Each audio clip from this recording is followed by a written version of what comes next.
Hello everyone, welcome back to my YouTube channel. तो आज हम क्रिएट करने वाले हैं इंगेजमेंट लुक। आज मैंने आई मेकअप क्रिएट किया है, वो इस ग्रीन स्मज लाइनर और ग्रीन स्मज काजल के साथ है।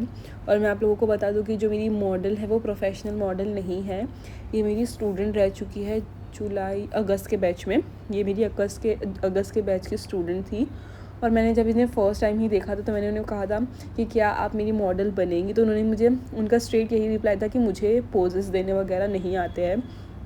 तो मैंने कहा था नहीं, आप पोजेस की टेंशन मत लो, मैं नॉर्मली शॉट्स ले लेंगे हम, बट मुझे आप पे लुक क्रिएट करना है। तो जब उनका बैच ख़त्म हुआ उसके बाद हमने ये लुक क्रिएट किया है, क्योंकि ये भी स्टडी करते तो उनके पास इतना टाइम नहीं होता था। तो इस वजह से जब ये फ्री थे तो हमने इन पे एंगेजमेंट ब्राइडल लुक क्रिएट किया, जो कि बहुत ही ज़्यादा सुंदर टर्न आउट हुआ है। आप लोगों को अगर ये लुक सीखना है तो वीडियो को लास्ट तक का ज़रूर देखना। और मैं आप लोगों को ये बताने वाली हूँ कि ज़रूरी नहीं है कि आप एक एक्सपेंसिव प्रोडक्ट्स या एक्सपेंसिव ब्रांड के साथ ही एक अच्छा लुक क्रिएट कर सकते हो। नहीं, ऐसा नहीं है। आप बजट फ्रेंडली प्रोडक्ट्स के साथ भी बहुत अच्छा लुक क्रिएट कर सकते हो, क्योंकि मैं पर्सनली प्रीफर करती हूँ कि आप लोगों के साथ बहुत ज़्यादा एक्सपेंसिव के साथ साथ बजट फ्रेंडली प्रोडक्ट्स भी आप लोगों को बता सकूँ। मेरी यही कोशिश रहती है, और मैं ये भी ट्राई करती हूँ कि आप लोग को जितने हो सके उतने ज़्यादा प्रोडक्ट्स बताते जाओ मुझे जितने ज़्यादा। अभी तो मुझे मोस्टली ज़्यादातर प्रोडक्ट्स याद है, क्योंकि ये मैंने लुक जो है अभी रिसेंटली ही 3-4 दिन पहले ही शूट किया, तो मुझे याद है कि इसमें कौन कौन से मैंने मोस्टली प्रोडक्ट्स यूज़ किया है। तो आते हैं हमारे वीडियो पे। फर्स्ट जो मैंने इनकी स्किन टाइप तो जो थी वो थी थोड़ी ड्राई साइड पे ज़्यादा थी।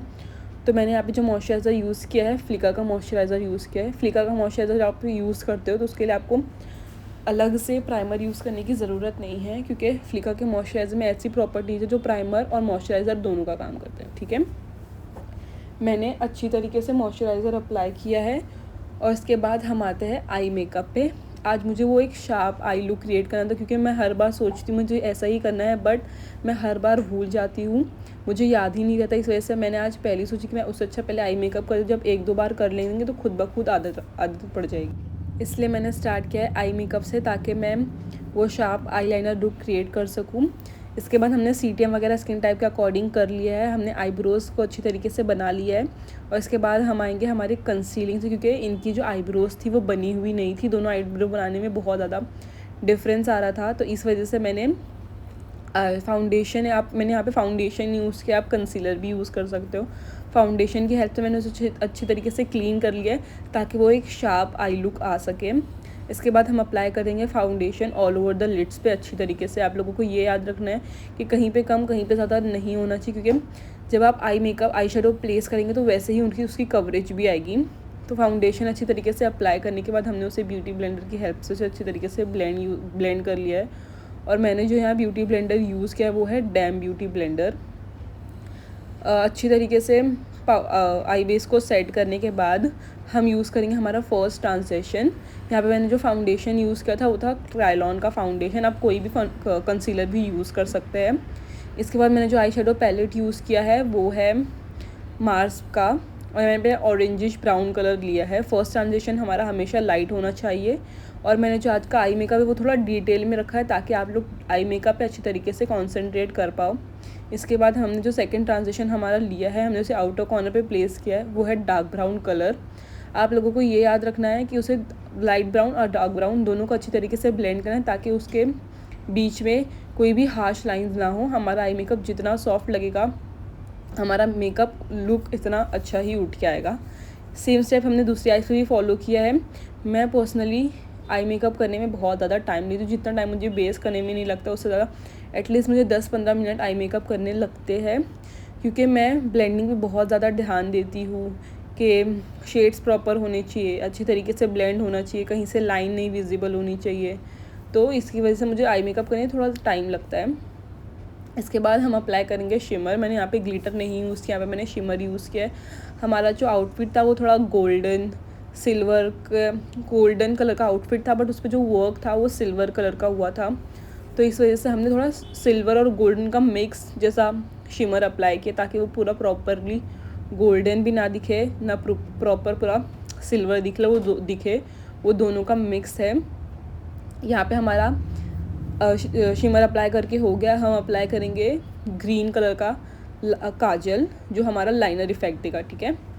यहाँ पे मैंने ग्रीन काजल इसलिए यूज़ किया क्योंकि जो हमारी ज्वेलरी होने वाली है वो हमारी ग्रीन कलर की होने वाली है। हमने कॉन्ट्रास्ट में थोड़ा लुक किया है, तो इस वजह से हम यहाँ पे अप्लाई करेंगे ग्रीन कलर का स्मज लाइनर।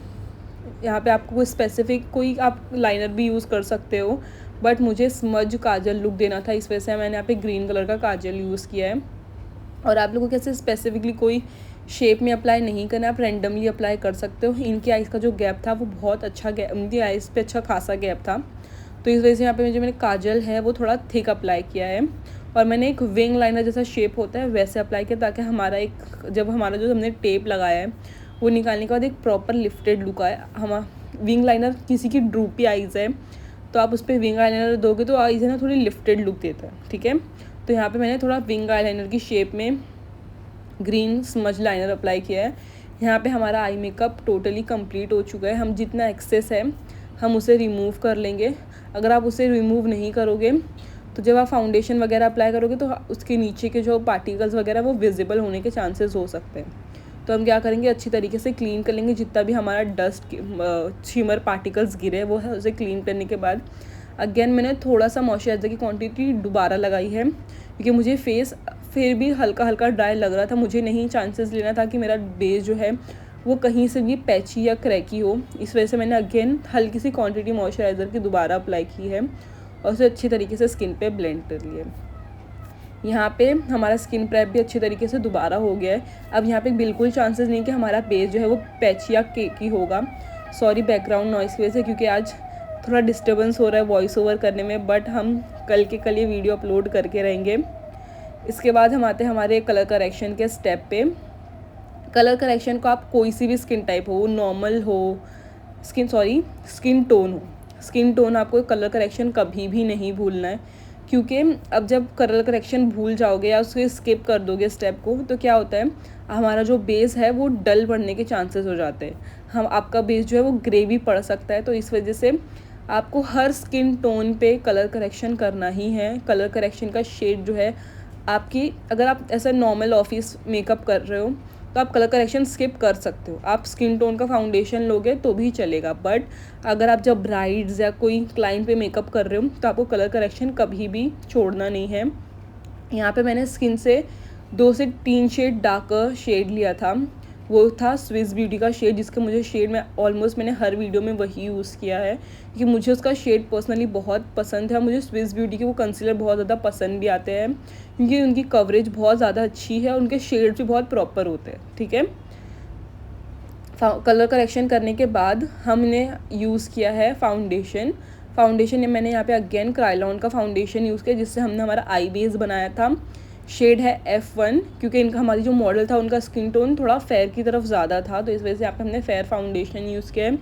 क्रायोलॉन फाउंडेशन आप ऑल स्किन टाइप पे यूज़ कर सकते हो, ऑयली, कॉम्बिनेशन, ड्राई, क्योंकि ये ऑल स्किन टाइप पे बहुत अच्छी तरीके से जाता है और ये बहुत अच्छा फाउंडेशन है। पर्सनली मुझे बहुत ज़्यादा पसंद है। मैं अपने हर स्टूडेंट को रिकमेंड करती हूँ कि आपको क्रायोलॉन फाउंडेशन बाय करना ही चाहिए। पेन स्टिक जो है ये फुल कवरेज फाउंडेशन होने के साथ बिल्कुल पैची नहीं होते, केकी नहीं होते हैं और हर स्किन टोन पे हर स्किन टाइप पे अच्छी तरीके से चले जाते हैं, ठीक है। फाउंडेशन को स्किन पे अप्लाई करने के बाद अच्छी तरीके से ब्लेंड करने के बाद हम आते हैं हमारी फेस हाईलाइटिंग पे। फेस हाईलाइटिंग, अगर आपके फेस पे कवरेज इनफ है, अगर आप लोगों को लगता है फाउंडेशन लगाने के बाद भी इनफ कवरेज आ चुकी है, तो आप एक बार फेस हाईलाइटिंग स्किप कर सकते हो। बट मुझे फेस को थोड़ा ब्राइट इफेक्ट देना था, इस वजह से मैं कभी नहीं स्किप करती हूँ। सबकी अलग अलग चॉइस और अलग अलग प्रेफरेंसेस होती है कि किसी को थोड़ा फेयर बेस पसंद होता है, किसी को मिनिमल बेस पसंद होता है। तो आप जब आपको मिनिमल बेस चाहिए तो आप फेयर कंसीलर को छोड़ के थोड़ा मीडियम टोन का शेड ले सकते हो। बट मुझे फेयर लुक देना था, इस वजह से यहाँ पे मैंने अगेन फेयर कंसीलर यूज़ किया है। जो मैंने कंसीलर यूज़ किया था वो था टू फेस का कंसीलर। उसे अच्छी तरीके से अप्लाई करने के बाद अच्छी तरीके से स्किन पे ब्लेंड कर दिया है। ब्लेंड करने के बाद स्किन पे बहुत ब्राइट इफेक्ट आ गया था, अगर आप लोगों ने देखा होगा तो। इसके बाद हम आते हैं हमारा लिक्विड ब्लश पे। यहाँ पे मैंने ब्लश के लिए कोई लिक्विड ब्लश नहीं यूज़ किया था, यहाँ पे मैंने यूज़ की थी लिपस्टिक। पिंक कलर में जो लिपस्टिक थी मैंने वो लिक्विड लिपस्टिक यूज़ की थी। अगर आप लोगों के पास पर्सनली कोई ब्लश नहीं है तो आप लिक्विड लिपस्टिक का भी यूज़ कर सकते हो, वो भी सेम ही वर्क करने वाला है।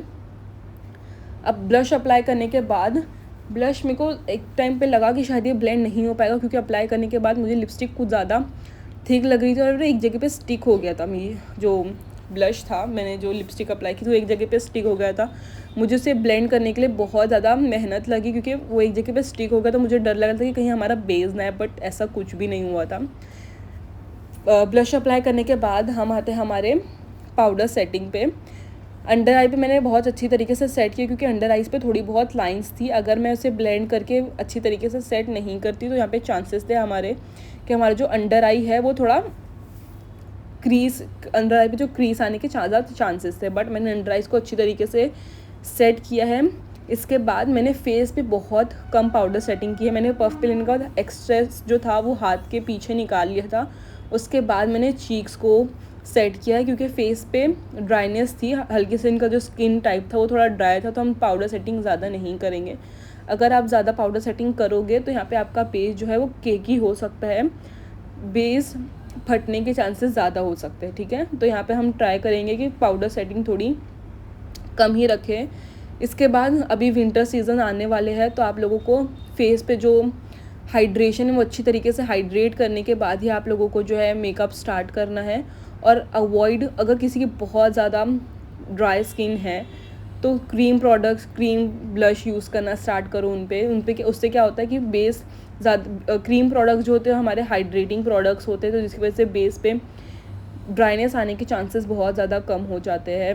और उनकी स्किन, ड्राई स्किन पे पाउडर सेटिंग की भी नीड थोड़ी कम होती है। अगर ड्राई स्किन पे आप पाउडर सेटिंग थोड़ा ज़्यादा करेंगे तो बेस थोड़ा पैची हो सकता है, तो इसका भी आप लोगों को ध्यान रखना है अगर आप लोगों को एक परफेक्ट बेस अचीव करना है तो। इसके बाद हम करेंगे कॉन्टोर ब्लश, क्योंकि ये तो हमारा इम्पॉर्टेंट स्टेप है, क्योंकि कॉन्टोर तो बहुत इंपॉर्टेंट स्टेप है। क्योंकि अब मैं प्रिफ़र करती हूँ कि पाउडर कॉन्टोर करना, बट अगर आप लोग क्रीम कॉन्टोर करना पसंद करते हो आप, it's totally your choice. But मैं प्रिफ़र करती हूँ कि पाउडर कॉन्टोर, क्योंकि मुझे सॉफ्ट कॉन्टोर ज़्यादा पसंद आते हैं as compare to cream contour और लिक्विड कॉन्टोर। इसके बाद हमने अप्लाई किया है पाउडर ब्लश। ब्लश की इतनी ज़्यादा नीड नहीं थी, क्योंकि हमने हमारा जो लिक्विड लिपस्टिक थी जिससे हमने ब्लश अप्लाई किया था उसने बहुत अच्छा काम करी थी, इस वजह से हमें बहुत ज़्यादा नीड नहीं थी ब्लश अप्लाई करने की। इसके बाद कॉन्टोर मैंने फॉरएवर 52 का यूज़ किया था। ब्लश अगेन आई मैजिक का था, और हाइलाइटर मुझे याद नहीं है। इसके बाद हमारा बेस कंप्लीट हो चुका है। वहाँ पे हमारे काजल पे, यहाँ पे अगेन मैंने जो काजल यूज़ किया था वो फॉरएवर 52 का काजल था। हमने इसे थोड़ा मोटा अप्लाई किया है, ताकि जो इनके अंडर आइज, मैंने जैसे कहा लाइंस बहुत हैं, तो हम थोड़ा मोटा काजल अप्लाई करेंगे जाके जब हम उसे ब्लेंड करें तो हमारी जो क्रीसेस है वो थोड़ी हाइड हो जाए।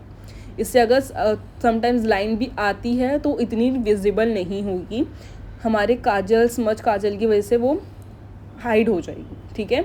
यहाँ पे हमारा आई मेकअप और बेस कंप्लीट हो चुका है। हमारी सिर्फ बाकी है लैशेस और लिपस्टिक। अब हम अप्लाई करेंगे मस्कारा। मस्कारे की मैं प्रिफ़र करती हूँ एक थिक कोट अप्लाई करना, ताकि जो हमारी लैशेस है वो वाइट ना दिखे।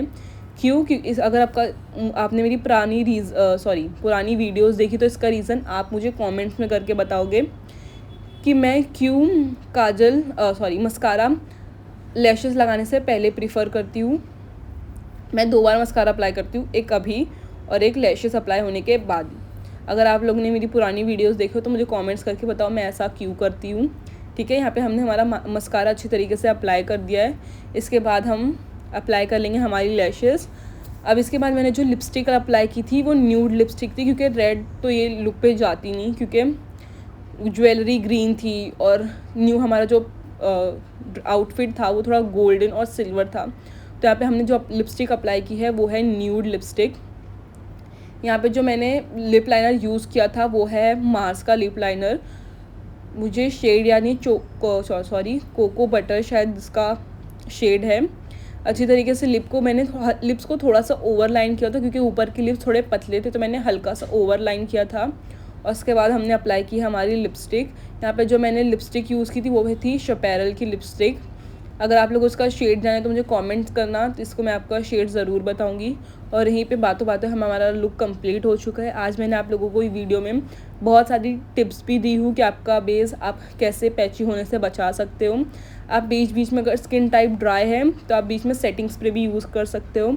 होपफुली आप लोगों को वीडियो पसंद आया होगा तो वीडियो को लाइक और चैनल को सब्सक्राइब करना मत भूलना। Thank you for watching this video. अब मिलेंगे हमारे नेक्स्ट वीडियो में, तो बाय बाय।